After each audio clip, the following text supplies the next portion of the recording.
আপনারা জানেন বারবার টালিগঞ্জের স্টুডিও পাড়ায় সংঘাত হচ্ছে পরিচালক এবং টেকনিশিয়ানদের মধ্যে, এবং আপনাদের জানিয়ে রাখি ইতিমধ্যেই পরিচালক টেকনিশিয়ানদের নিয়ে বৈঠকে বসেছেন অরূপ বিশ্বাস এবং ইন্দ্রনীল সেন।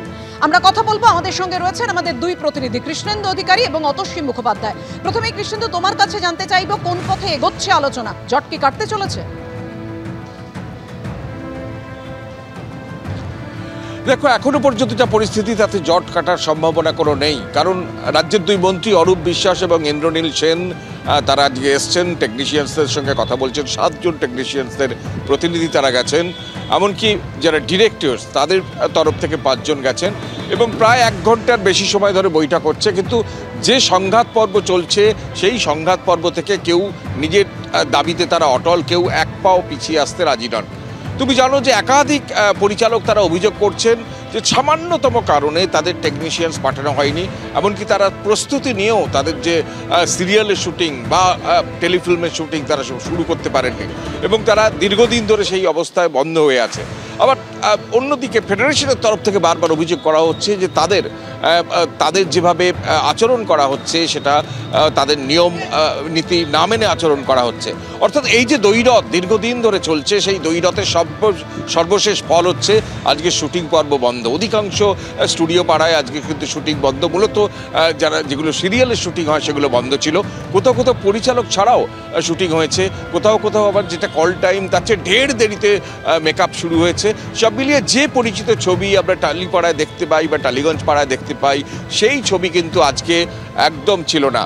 আমি ক্যামেরা পার্সন সুবীর রায়কে দেখাতে বলবো সেই ছবি, যে এখানে যারা দাঁড়িয়ে আছেন তারা হচ্ছে পরিচালকদের প্রতিনিধি এবং টেকনিশিয়ানসরাও আছেন। এইদের প্রতিনিধিদের তরফ থেকেই আজকে 5 জন এবং 7 জন প্রতিনিধি দুই মন্ত্রীর সঙ্গে আজকে বৈঠক করতে গেছেন।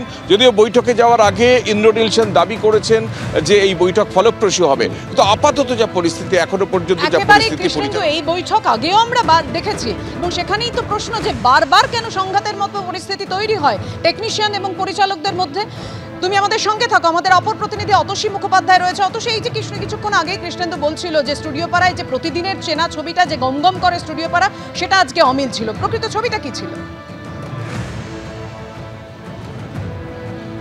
একদমই তাই। দেখো, টেকনিশিয়ানে দাঁড়িয়ে রয়েছে এই মুহূর্তে, এখানকার চেনা ছবিটা থাকে ঠিক বিভিন্ন জায়গায় কোনো না কোনো সিনের সিকোয়েন্সের শ্যুট হয়, সেই চেনা ছবিটা একেবারেই পাল্টে গেছে আজকে বিভিন্ন পরিচালকেরা এখানে এসে অপেক্ষা করছেন এবং টেকনিশিয়ানদের প্রতিনিধিরা অপেক্ষা করছেন যে ঠিক বইটাকে কি হয়। আমাদের প্রতিনিধির আপনাদের জানিয়ে রাখি, একদিকে যেমন যে কথা বলছিলাম পরিচালক টেকনিশিয়ানদের নিয়ে অরূপ বিশ্বাস ইন্দ্রনীল সেন তারা বৈঠকে বসেছেন। বৈঠক থেকে কতটা ফলপ্রসূ হয়, জট কাটে কিনা, অবশ্যই আমাদের নজর থাকবে সেদিকে। আর আজকে এই সংঘাত নিয়ে বিস্ফোরক তৃণমূল বিধায়ক অভিনেতা চিরঞ্জিত চক্রবর্তী, তিনি ঠিক কি বলেছেন এই ইন্ডাস্ট্রিতে, টলি ইন্ডাস্ট্রিতে স্টুডিও পাড়ায় এই অচলাবস্থা নিয়ে আদৌ কি সেখানে রাজনীতি প্রবেশ হয়েছে বলে সমস্যা তৈরি হয়েছে, ঠিক কি বলেছেন চিরঞ্জিত?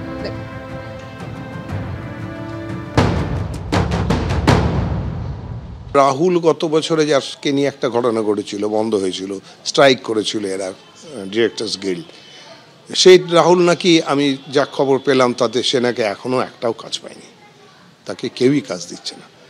তো সেটা একটা দুর্ঘটনা, একটা অত্যন্ত দুঃখের কথা।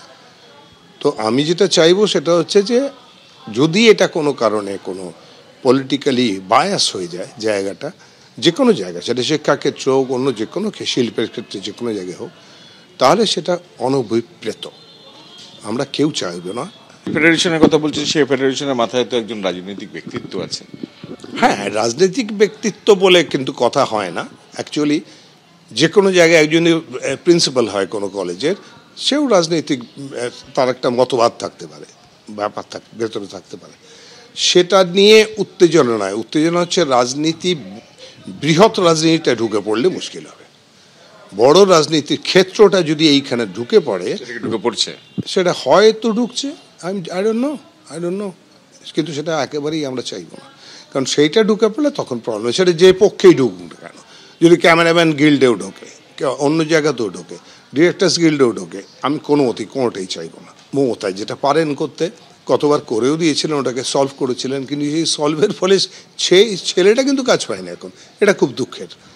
কিন্তু আমি চাই যে তিনি একবার বসে সিরিয়াসলি সবাইকে দেখুন, ডাকুন। তিনি রাখলে তো কেউ যাবে না, তো হতে পারে না, উত্তর দেবে না, হতে পারে না। তিনি ডাকলে সবাই যাবে, সবাই প্রশ্নের উত্তর দেবে। সেটা বসে তিনি যদি একবার সবাইকে নিয়ে একটু কথা বলে নেন। একটা কমিটি করার কথা বলেছিলেন, সেই কমিটি তো কাজই শুরু করেনি। হ্যাঁ, সেটা তো করেনি কাজটা। আমি জানি না কি হচ্ছে, কেন হচ্ছে এটা।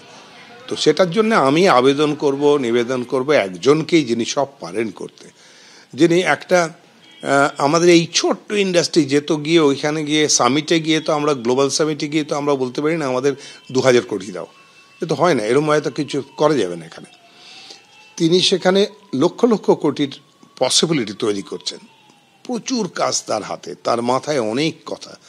কিন্তু তবে এই সামান্য ইন্ডাস্ট্রিটা যেটা সারা পৃথিবীর মুখ উজ্জ্বল করেছে, মানে ভারতের মুখ উজ্জ্বল করেছে, এই বাংলা ইন্ডাস্ট্রি, এখান থেকে সত্যজিৎ, মৃণাল, ঋত্বিক সবাই এসছেন। এই জায়গাটাকে একটু দেখতে হবে।